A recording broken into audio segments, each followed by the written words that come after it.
法拉利最新的马王 F80能在纽北击败奔驰的 AMG ONE，从而霸榜量产车圈速榜榜一吗？最近阿法的继任者法拉利 F80是终于正式和大家见面了，很多海内外媒体也是第一时间试驾到了这款新的 hypercar， 通通给出了极高的评价，大家一致认为这是一辆完成度极高的车辆，做的比 AMG ONE 的完成度要高很多。所以我想了下，如果这辆车去上纽北，圈速能跑多快？那今天就来和大家唠一唠。大家好，欢迎来到纽北之家。先赞后看，我们马上发车。如果一辆车设计的足够丑，在小厂那是请不起设计师，在大厂那说明这辆车将强的离谱。在工业设计领域有个定律，如果接受一个丑到无以复加的设计，那么一定要换哪些东西。这也是我对 F80最初的影响。F80毫无疑问将成为法拉利最强公路跑车。为什么我对这辆车这么有信心？那无妨咱们先看一下它的性能表现。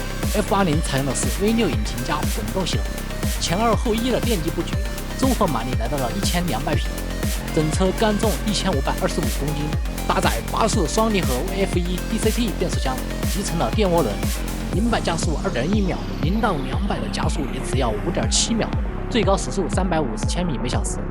很多人说法拉利旗舰不用 V12就不是旗舰，但现实摆在这里，跃马现在最先进的动力系统就是这套 V6 混动系统，这已经在 WEC 上大放异彩。F80上的这套动力单元不仅吸收了 WEC 赛车的技术，同时与 F1 赛车也紧密相连。MGU-K 和 MGU-H 相信大家都已经非常熟悉了，这些技术也都在 F80上找到。而内燃机与296上那台相比，也是重新设计了气缸曲轴、连杆和活塞等，马力增加了237匹，但发动机的重量却并未增加。而这套电机系统，我觉得最大的特点是轻量化，当然性能上也不用怀疑。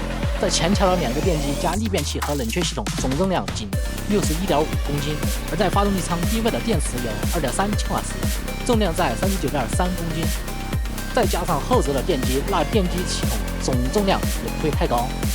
其实大家也注意到了， F80作为一个混动四驱超跑，总重量只有1525公斤，这差不多和一辆普通的488一样重，可见法拉利的设计有多精巧。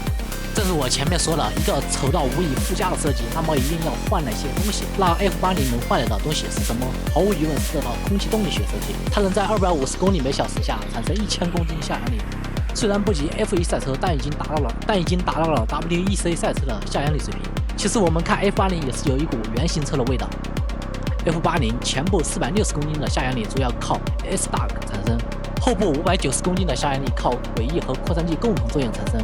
为了将 F80扩散器的性能推向极致，扩散器向上弯曲的起点被前移，形成了一个创纪录的 1.8 米长的扩散器。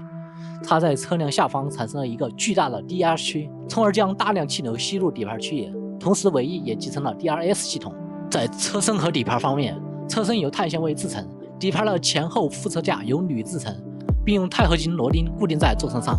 后部还有一个额外的铝制副车架，用螺钉固定在主后副车架上，用于承载电池。前后4个悬挂均采用双叉臂布局，带48伏主动悬挂。真的 F80的特点还有太多可以介绍的，比如热管理、复杂的软件控制等这些。我视频也只是把主要的特点给大家介绍下。那接下来我们就和 AMG ONE 来一个硬碰硬的对比。其实前面介绍了那么多东西，大家应该也能看出来谁强谁弱了。在车重方面 ，F80比 AMG ONE 轻了173公斤，最大下压力更是领先325公斤，并且综合马力也更多。加速方面 ，F80也更有优势，好像找不到 F80能比 AMG ONE 差的地方。其实 AMG ONE 很多海外媒体试驾过后，表示这辆车像是一辆未成品，弯中转向不足，刹车难以精准控制，车内噪音大，内燃机要预热5分钟以上才能动车等等问题。而 F80就和普通的法拉利一样，就是按照公路车标准设计开发的，解锁点火踩油门就能马上走。我们已经知道了 AMG ONE 的纽北成绩是6分29秒，那 F80的成绩能跑多少？虽然法拉利一直没有在纽北赛道进行刷圈，但在自家的费奥拉洛赛道上，所有法拉利的车辆都有圈速成绩在上面。F80是所有法拉利量产车的最速，成绩是1分15秒3，比 SF90 快3.7秒，比拉法更是快6.4秒。要知道，费奥拉洛赛道只是一条只有3.02千米的赛道，而在纽北有确切圈速的是 Sport Auto 测试的296 GTB 的6分58秒7。如果官方来测还能更快，再加上圈速修正的话，296 GTB 的纽北成绩应该是6分57秒左右，而296 GTB 在费奥拉诺赛道的成绩是1分21秒。F80 在费奥拉诺比296快5.7秒，那24.8公里的纽北成绩可想而知有多快，注定是比 MG1 快了。预测将在6分20到25秒这个区间。毫无疑问，只要法拉利敢去纽北刷圈，绝对是霸榜的存在。